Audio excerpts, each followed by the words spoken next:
Maybe we'll go live on Instagram. We'll see what's happening there. But in the short term, we're gonna welcome, uh, James Oliver to the podcast. James, welcome to Powered by Authenticity. How's it going tonight? It's going great. It's going great. I'm excited to talk. Thanks for having me. And yeah, just excited to be here this Thursday night.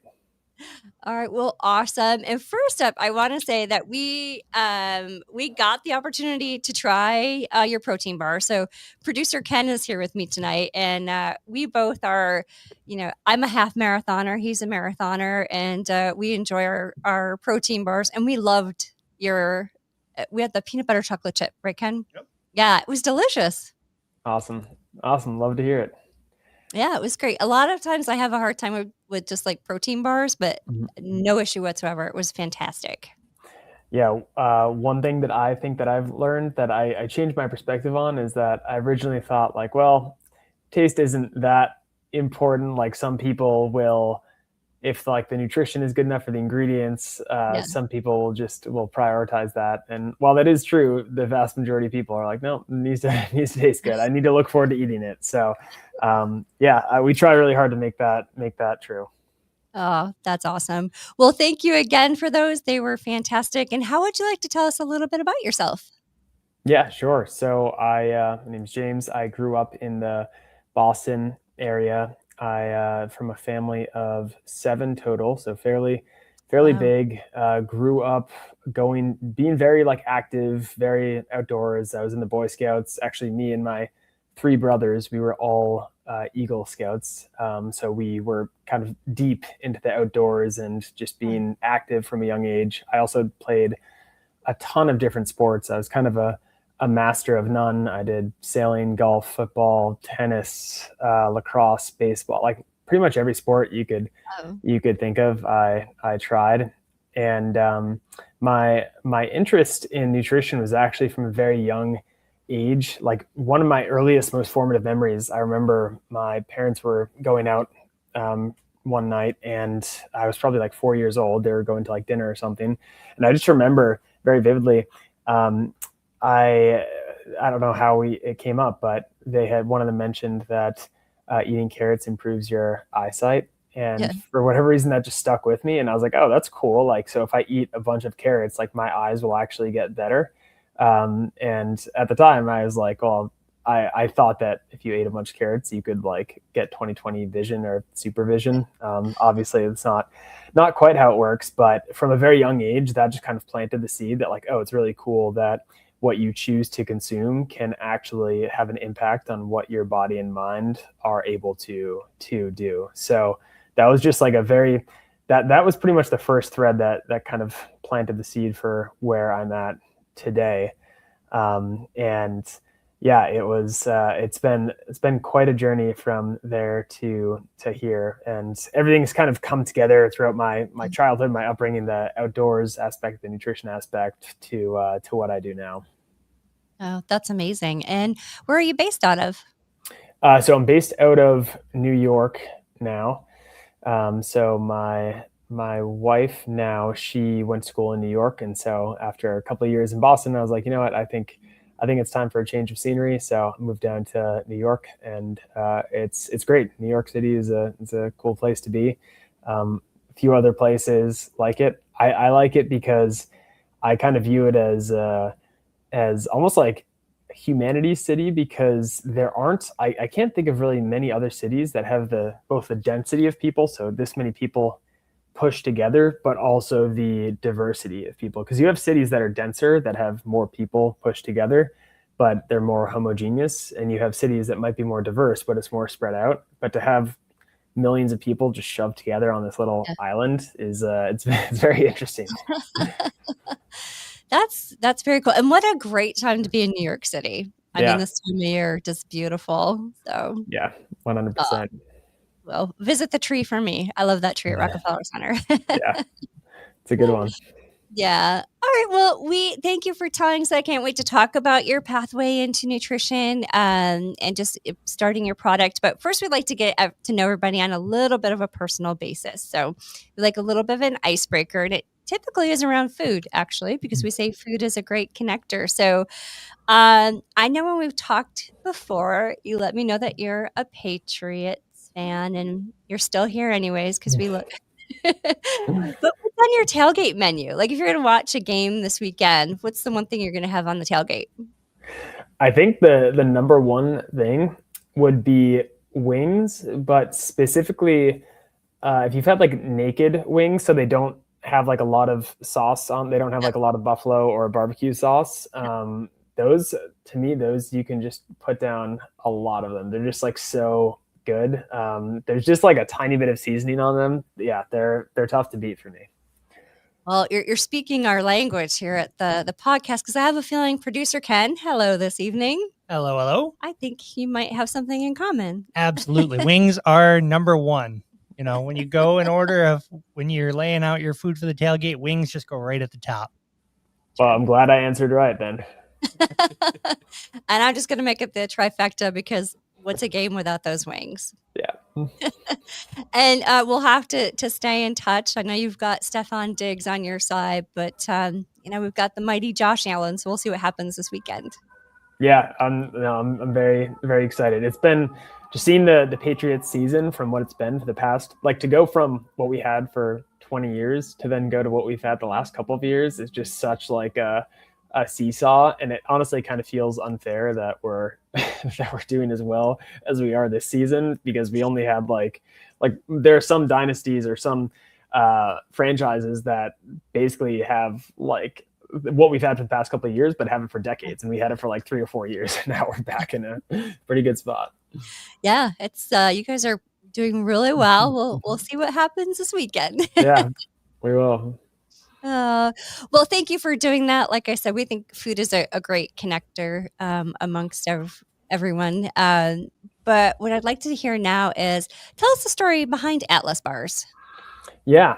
So it's, as I mentioned, it started when I was like really young. My interest in nutrition, that idea between what you consume and how it impacts your body.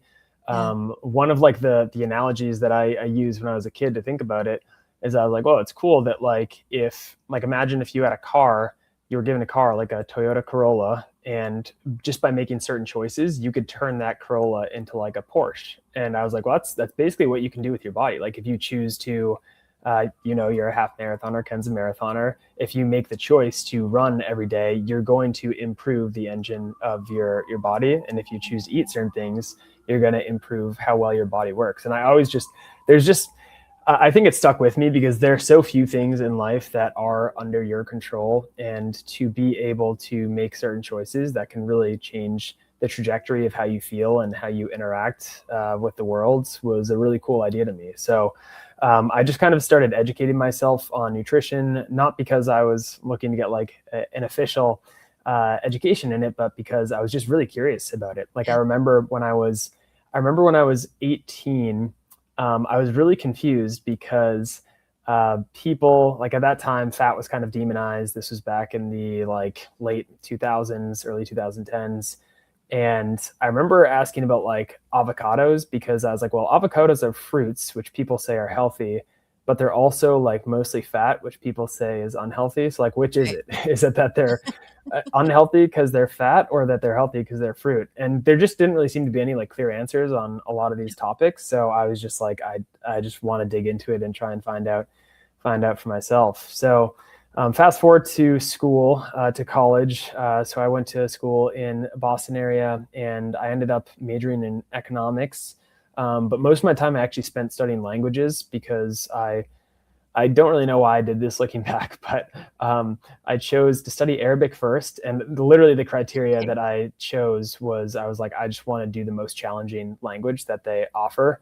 Not necessarily because I wanted to go abroad to the Middle East or because I wanted to learn Arabic. I just wanted to challenge myself. So after doing a year of that, I realized that I actually wanted to go to China instead. So I switched to studying Mandarin. And when I was preparing to go abroad to China my junior year. I was going to be there for about 5 months. I was going to live with a Chinese family in a homestay. They didn't speak any English. And at the time, I was doing a lot of training. I was probably in the gym every day. I was doing like ultra marathon training. And so I was like, well, I know that I don't quite know exactly what my diet is going to be over there, but I know it's going to be pretty different than what it is in the States. Yeah.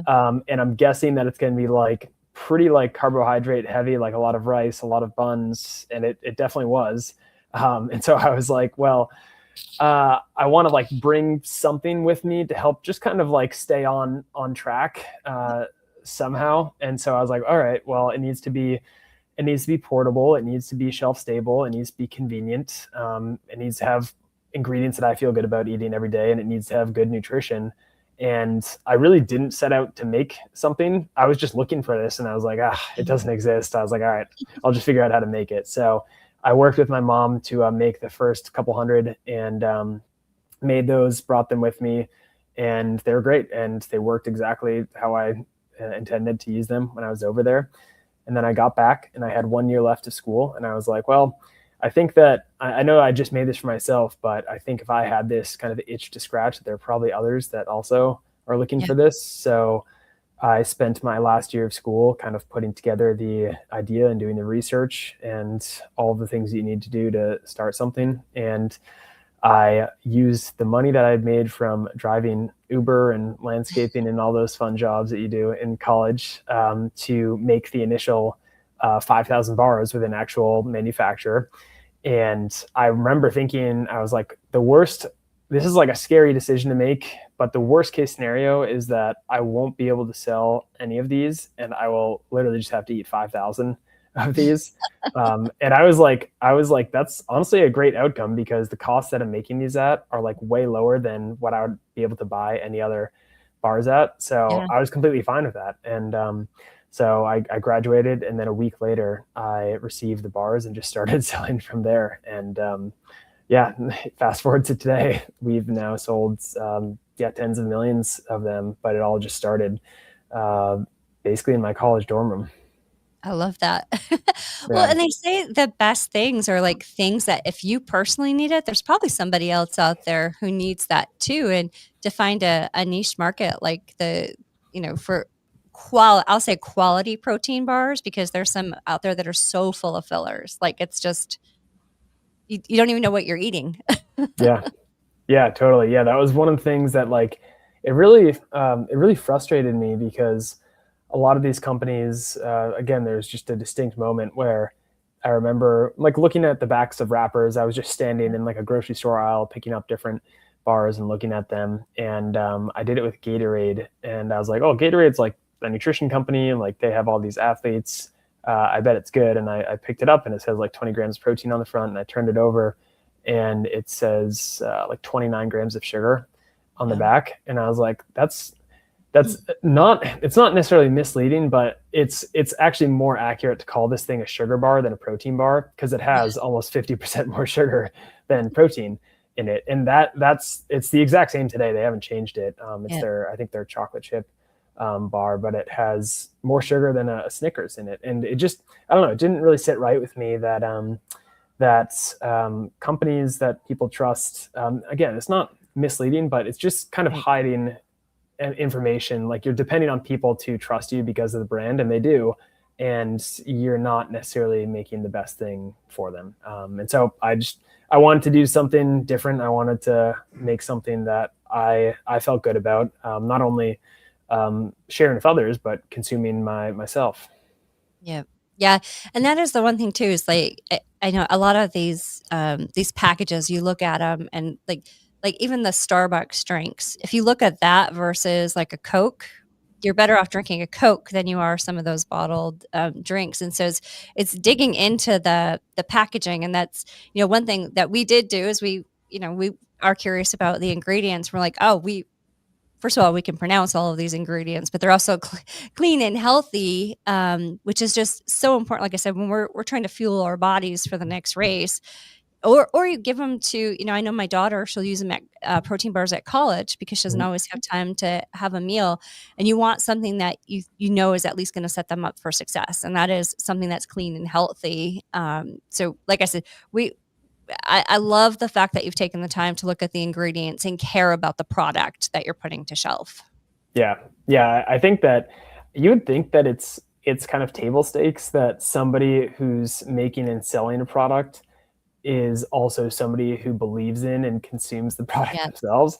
But surprisingly, it's not. Surprisingly, a lot of products are just kind of put together as a way of making money, which is fine. But Yeah. it to me, it's a bit of a difference. You have a different philosophy because then if you're doing that, I think the philosophy is okay. How can I make as much money on this as possible? Whereas we use certain ingredients that are absolutely not the best decision to use if you're trying to maximize your margins. Like we use monk fruit as a sweetener, and monk fruit as a sweetener, you don't need a lot of it, but it costs over $200 a pound. So it's extremely Oh, wow. expensive compared to if you were using other, if you're using like a high intensity artificial sweetener, it would be way less than that. But one of the reasons that we do have people that are such like long-term customers is because it is really hard to find something that not only it has to kind of thread the needle. It has to taste good, have good ingredients, have good nutrition. And the one that I didn't really appreciate until I started having others is you have to like feel good after eating it. Like there are a lot of them that have a lot of the attributes, but then you have it and you just kind of feel it either doesn't fill you up or you just feel a little off, like something in your Yeah. stomach feels weird. And unfortunately there's a lot of them that's the case for. Yeah, that's my problem, honestly, is I love to use protein bars, especially when I'm in full training mode, right? But so many of them have something in it, and I sometimes I just don't even know what it is, but I eat it and I don't feel good. Like Yeah. it doesn't at all right. So it's I'm not sure what it is. It's probably the again to your point, the quality of the ingredients and things of that nature. But I hear what you're saying on that one personally. Yeah. Yeah. Yeah, and that's I think unfortunately the only way to really know is I mean there are some things that are documented like you probably shouldn't have like 20 grams of this type of fiber, whatever. Like you're probably going Yeah. to feel some discomfort, but I think for a lot it's very individual, and so unfortunately it is a lot of trial and error. Just like trying something, being like, okay, do I feel good? If not, probably don't have too much of that again. Yeah. And so I'm really curious, the ability to go from kitchen table to now, 2 million bars or so sold per month. Uh, how long did that take? Like, what was the full you started that first order at 5,000, but how Yeah. long, to scale it, and what was that process like? Well, I think that the most important thing for scaling, and there's certainly others who might have different opinions on this, but is to have the strongest possible product because there are a lot of, and I know this because I have been like sent a lot of these, but a lot of people focus on like, this is how you grow, this is how you market, this is how you sell. But there aren't a lot of people who focus on this is how you make a great product. And really, making a great product is the most important part of that because it comes before everything else. A great product that's going to dictate whether or not somebody has it and then decides to have it again. It's going to dictate whether or not somebody has it and then tells their friend about it. And all of that, it just compounds on itself and it leads to really fast growth as opposed to what I think a lot of people think they should do, which is you put together a product and then you go spend a bunch of money on advertisements and different growth tactics, which is fine to do. But I think that a lot of the emphasis is unfortunately put more on that side of things and less on is what I'm making something that is genuinely valuable for people? And am I, one, making the product so that it is providing as much value to people, but two, also communicating that value so that it's kind of obvious to people what they're getting from it. So if I were to start something or if I were advising anybody on how to kind of grow as quickly as possible, it would really be just understanding what people's pain points. It sounds so obvious and so simple, but really understanding like what problem you're solving and then really creating and focusing on creating something that solves that problem really well and then just clearly clearly communicates how it does that to people. And if you can do that and do it consistently, you'd be surprised at it. It's kind of doing less, like less is more, but just focusing on the right less. Yeah. Well, I first of all, I think that's very true for any industry because if you do one thing and you do it very well, then that word of mouth helps to spread. Have you thought about expanding beyond bars? Like, have you ever thought about, oh, I should add in another product? Yeah, it's something that's definitely crossed my mind. It's something we're working on a couple of different things right now. I think one thing that I've kind of struggled with is wanting to have a unified like umbrella that everything kind of fits cleanly under, because from my perspective as a consumer, there are a lot of companies that will create different products, but it doesn't necessarily make sense as a consumer. And you're like, wait, why is that company making, like, this company makes pizza, why are they now making like I don't know, like chewing gum? Like, it just like doesn't, it creates a little bit of like cognitive dissonance. And I think a way to solve that is by having a kind of unified architecture that Yeah. makes sense to a consumer. Like Apple's a good example, where they started off making computers and then they were able to go into phones, which wasn't really a thing at the time. And a lot of people thought they were going to fail because they're like, well, what do they know about making phones? But basically their architecture is like, we make beautiful technology that makes it feel like magic when you're using it. And that kind of worked perfectly when they went, and now that's enabled them to go into pretty much like any kind of technology. So now that I feel like we have a more clear vision of that, which then makes me feel like, okay, we basically like I'm giving myself permission to do this, and I didn't feel that way before. Oh, that's great.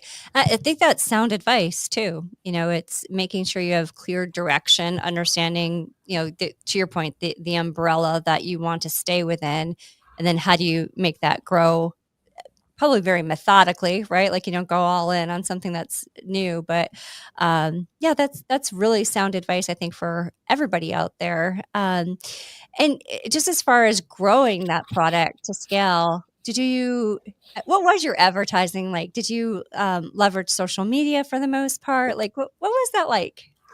Well, I think for something like this, that's a consumable product, the best type of, if you really believe in the product and if you've done step one, which is just making a great product, the best marketing strategy is just going to be getting the product into people's mouths, particularly the people that you think are, because there's a difference between like, okay, is this product for 7-year-olds or is it for 70-year-olds? Because you don't want to just try and like sample everyone, because you could spend a bunch of time and a bunch of money on product, and you could think that, oh, this doesn't work, but maybe you're just giving it to the wrong people. So once you make a great product, really understand who it's for, who specifically it's for, and then figure out really the most cost-effective way to get it into those people's hands so they can try it. And yeah, that's for it's really like, again, it sounds very simple, but if step one is done well, people will they will buy it again, and they will tell. And if people understand, they will buy it again, and they will tell others about it. And that's the most powerful form of marketing you can have, is word of mouth. Because it's one thing if I see an ad on Instagram or hear a creator influencer talk about something, because I'm like, well, yeah, they're being paid to do this, so obviously they're saying that. But if Emily's like, hey James, you should like check out this wings place, I think it's very improbable that you're on commission from them. So I genuinely believe that this is a good place, and Yeah. she's just telling me because it's like that. It left that much of an impression on her that she wanted to share it. And so, because of, like, word of mouth is just so powerful, because it's free, it's also viral. So if you tell me, then I do it, and then I tell somebody else, you kind of Yeah. start this whole chain. But it's also just it's so genuine and authentic, because just a person-to-person recommendation is probably like the most authentic endorsement that you can get. Yeah, yeah, I agree. And I think the other part of it is consistency, like consistently getting the product to hands, consistently, making sure that people are talking about it. So, I happen to agree. I think word of mouth is so much more powerful than so much other advertising that you could it's funny for this podcast, James, I've only ever spent $100 on advertising, and it was the worst $100 I've ever spent. Like, I wish I could get that back. Word of mouth and talking about it has really Yeah. been the better avenue. So I think people, genuinely want to help others as well. And so if they're excited about it, or or like the product, they're just going to keep talking about it. So Yeah, totally. I'm curious, where did you, if you're looking to spend $100 to grow a podcast, like what did you decide to spend it on? It was for somebody who said that they would do a small promotional campaign for me. And I didn't see out of it. Yeah. I saw less out of that than just if we're consistently pushing episodes and pushing clips and pushing just me talking about the podcast. They just, it was it was one of these things. They caught me at the right moment. I'm like, sure, I'll help you. Sure, I'll spend $100. Now I'm like, oh, I wish I had that $100. Yeah, and I think that we're doing completely different things. I obviously have a physical product that people eat. You have a digital one that people interact with, they listen to, they watch, but the principles are the exact same. The quality of the product for me is like, does this taste good? Is it consistent? For you, it's like, is this interesting? Does it deliver value for people? But in both cases, if the product is higher quality, it's going to lead to the same thing, which is more people telling other people about it, more growth. And so, yeah, I think it can be, it's like tempting just to think, well, this just applies to whatever packaged goods, food. I don't do that. But no, as you said earlier, it does apply to literally whatever you're doing, whatever service or product you're providing. The higher quality it is, the more quickly it's going to grow organically. Yep, absolutely. And I don't know about you, but I go back to some of my first episodes. I don't know if you had some first rounds of your products that weren't so great, but it's like, oh boy, Yeah. how much we grow. Yes. Yeah. But I think it's great to see that, like, looking back, because you do then get to gauge the distance that you've come, and you also have to start somewhere and then iterate from there. But yeah, as like embarrassing or just like cringy looking back at early stuff can be, it's also like, wow, I don't give myself enough credit, because I'm like, man, I guess I haven't really come that far. But then I look back at that, and I'm like, wow, no, I actually have come quite a distance. Yeah. Oh, it's fun. And it's fun to reflect on that too. Like sometimes in the moments you're like, oh boy, but it's fun to reflect. Yeah, 100%. Well, being out on your own, being an entrepreneur, what are some of the challenges that you feel like you've had to overcome in taking on the reins of being an entrepreneur and leading your own company? I think the hardest thing about being an entrepreneur is also the reason that everyone wants to do it, which is you don't have somebody writing a script for you and giving that script to you. You don't have to be somewhere at a certain time. You don't have this plan laid out in front of you that, okay, if you work in this position for 2 years, you're going to be promoted. And then 2 years after that, you're going to be promoted, which is the liberating thing about being an entrepreneur, because the sky is truly the limit. But it also means that you have to figure out what kind of script you're writing for yourself, which is a very daunting and overwhelming thing to do. You truly are the master of your destiny, for better and for worse. And so I think managing that and managing your own psychology is a hard thing to do, especially if it's just yourself, because growing up in the day and age we live in, you always have really somebody telling you what to do. When you're in kindergarten all the way through college, you have a professor, you have somebody who's basically, you have a teacher who's telling you what to do, and then you work in a job and you have a boss who's telling you what to do. So assuming that you go through that traditional system and then you step out into the world, it's really the first time where you don't have somebody who's telling you what to do, and you're just kind of like, oh, I guess I have to tell myself what to do and figure out what I'm going to do. I got to figure out the path. But again, that's the kind of beautiful part about entrepreneurship as well, is that it's an incredible opportunity to create and kind of do whatever you want. So I think I don't necessarily think it's a downside, but I do think it's a challenge that has to be managed. And I think you either need to have the right constitution psychology for it, or you can learn how to have that. Yeah. Yeah.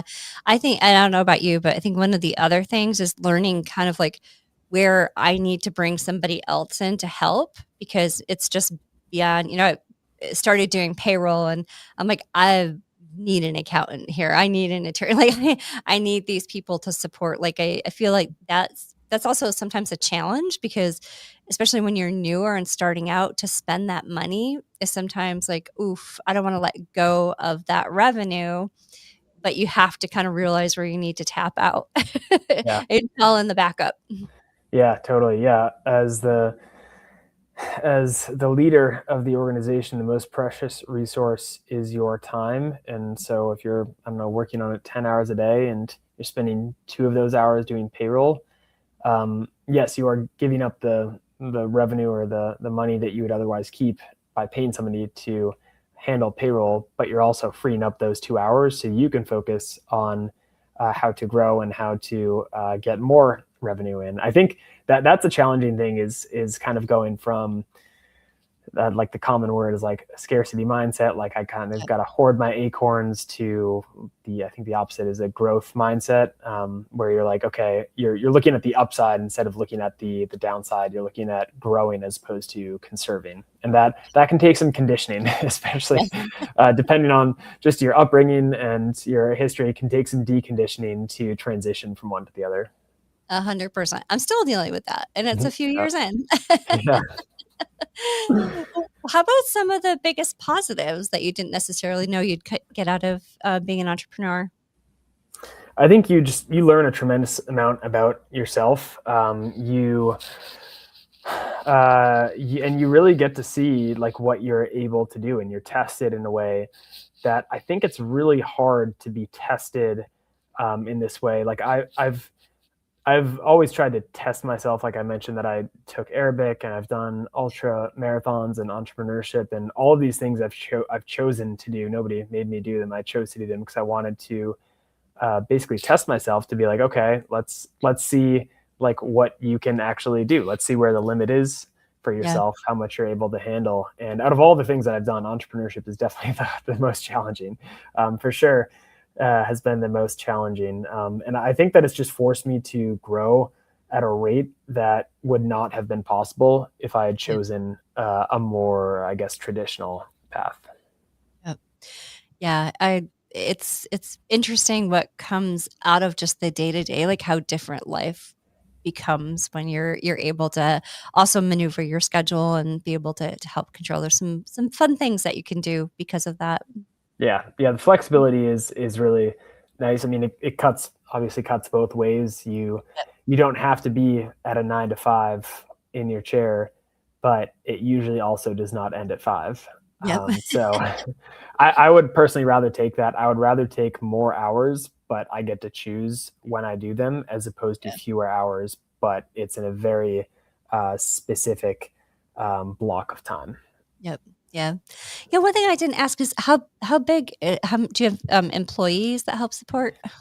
Yeah. So we have altogether, between folks who we work with, like fractionally and full Yeah, time, probably 8 to 10 people on a weekly basis that that's we're great. working with. And fortunately, it's with the tools that are available now. I was saying this to a friend the other day, that it's getting easier and easier to kind of execute and do things. Just think about like editing video or audio is just so much easier than it was even a couple of years ago, because of technology like AI. So execution is getting, the way that I would say it is like democratized. Like it's getting, like somebody who's doesn't have a lot of money now basically has the full capabilities of like what would have been a really expensive like editing suite Yeah. a while ago. And that means that the kind of the direction you choose to go, the idea and the problems that you choose to solve, those are more important, because there are fewer barriers on the actual like making it come to life. So that's another thing that I've been thinking about. But yeah, I think it's great that more and more people will have access to kind of forge their own way. Yeah. Yeah. I agree. I agree. It's kind of fun to see also the different careers that people are making out of just having access to some of those. I know when I was growing up, being a content creator was probably nothing that anybody ever thought was going to be a thing. But now you look at what people are out there doing with the tools that are low cost. It's pretty incredible. Yeah, no, it really is. I literally just watched one of my friends from high school. He has gotten a large following on TikTok, and I just watched a video where he basically casted a bronze statue of it's like the famous statue from ancient Greece of like the discus thrower, but he put Squidward from SpongeBob's face on the statue. And then he went to Greece, and it's like a full size statue that weighs like 500 pounds, cast in bronze, and he dropped it somewhere in an ocean in the Mediterranean near Greece. And then he's selling kind of miniatures of the statue for like $500 each on his site. And the last time I talked to him, he just kind of does these projects every couple months, and he'll make like a good amount of money doing these projects. But something like that, it's just so like wild, and it wouldn't have been possible maybe like even 3 years ago to do that. So yeah, to your point, like you can really kind of like make a living doing like an infinite number of things, but it's just picking the thing and then doing it. Yeah. And that's hysterical because that video just came across my feed yesterday. Really? Did you watch it? I watched part of it. Yeah. My phone rang right in the middle, and I never went back to finish it, unfortunately. Yeah, it's a crazy video.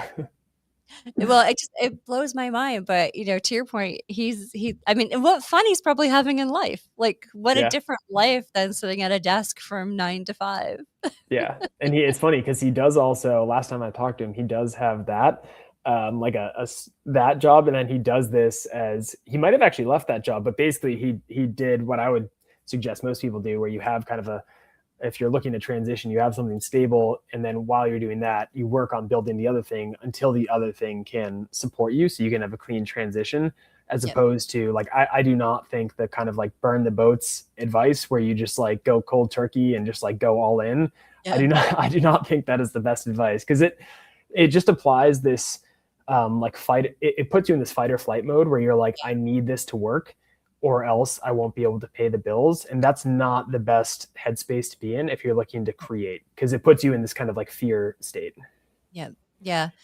And I find that interesting because and I think you mentioned it before, you did Uber. Like you did things that were necessary to build up enough to be able to launch it. So that's also great advice. And yeah, I think one other thing that I've heard people say is that if you're thinking about doing something and it's a little bit outside of what your normal job is, go find another job in like the direction that you want to jump, because that's just all that experience helping to launch what you want to become.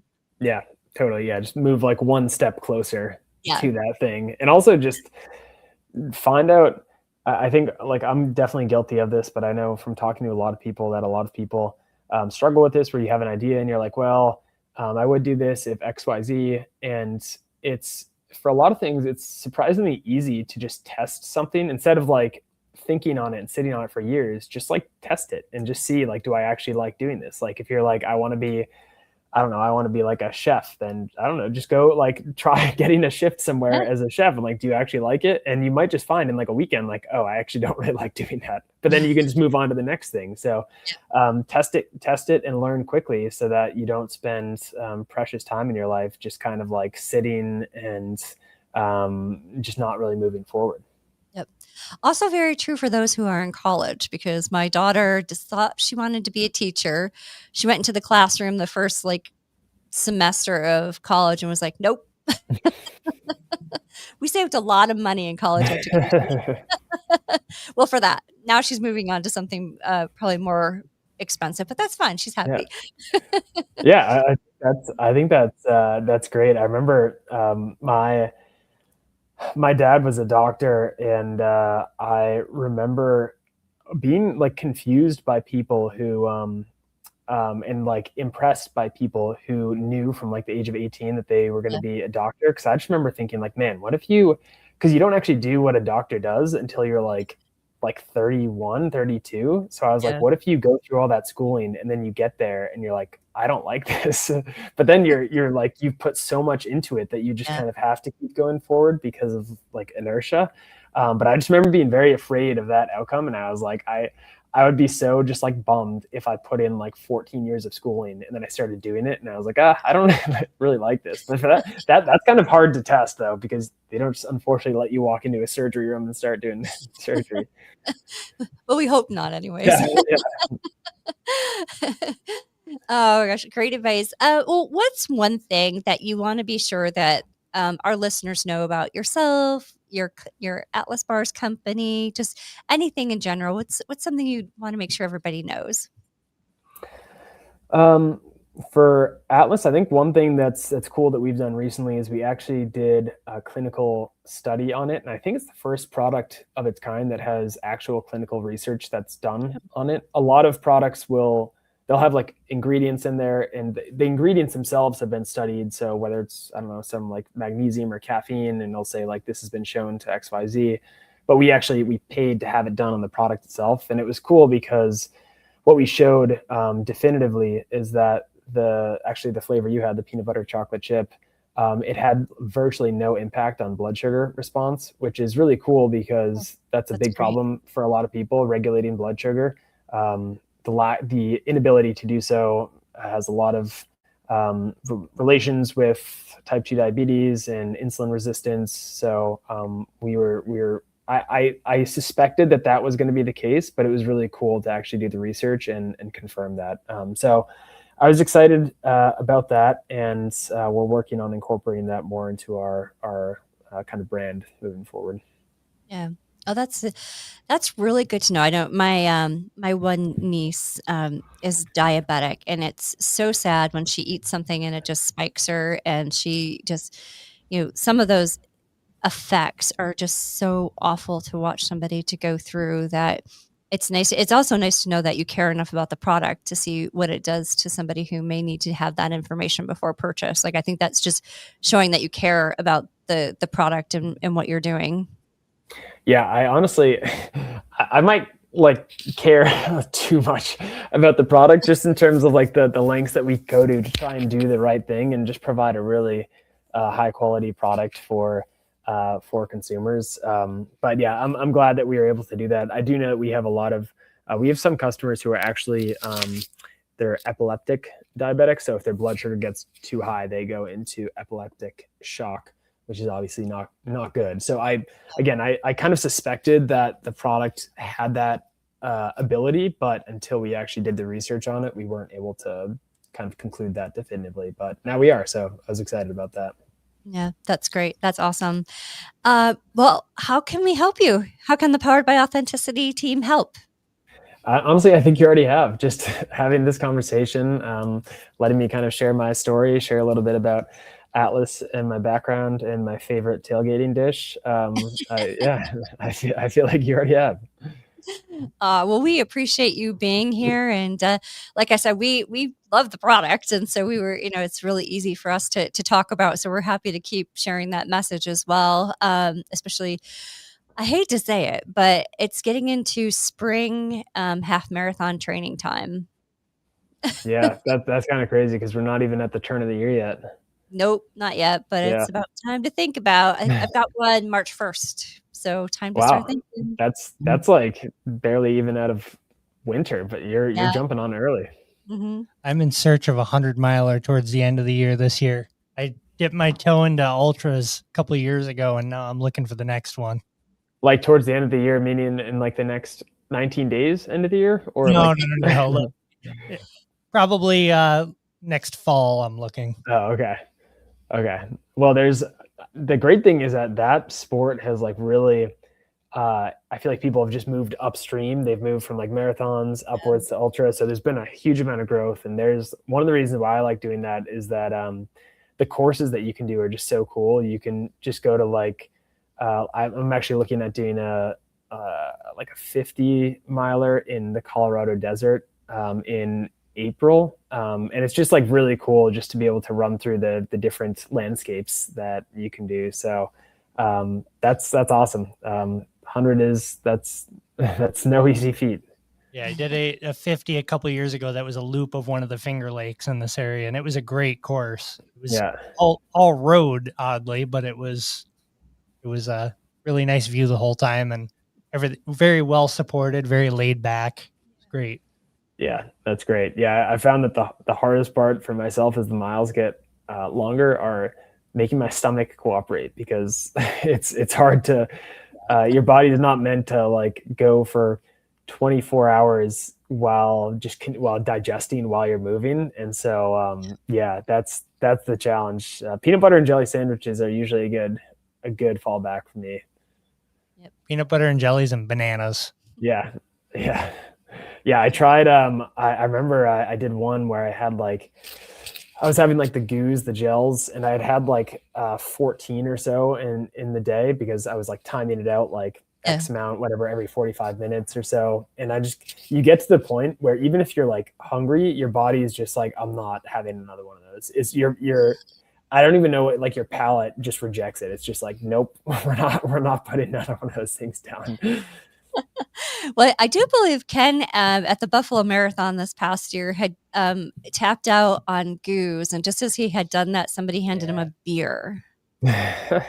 Yeah, about mile 20, I timed out all my goos perfectly, and then the last one just didn't set right. I used it in all training and everything, no problems, but something wasn't right there, and somebody was handing out blue light on the course, and nice. I was just, I'm like, this could either be the worst decision I ever made, or it'll work fine. And it was like ginger ale when you have the flu, you know.